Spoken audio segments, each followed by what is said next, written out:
తొలిసారి నిన్ను చూసి మనసాగక పిలిచానే చిలకమ్మ మెలమెల్లగా తెలుగంత తీయంగా నువ్వు పలికావే స్నేహంగా చెలిమన్న వలవేసి నదులాగగా చేరాను నీ నీడ చలచల్లగా గిలిగింత కలిగేలా తొలి వల పంటే తెలిసేలా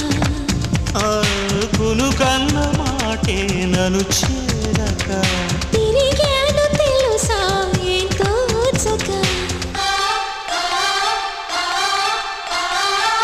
మేఘాల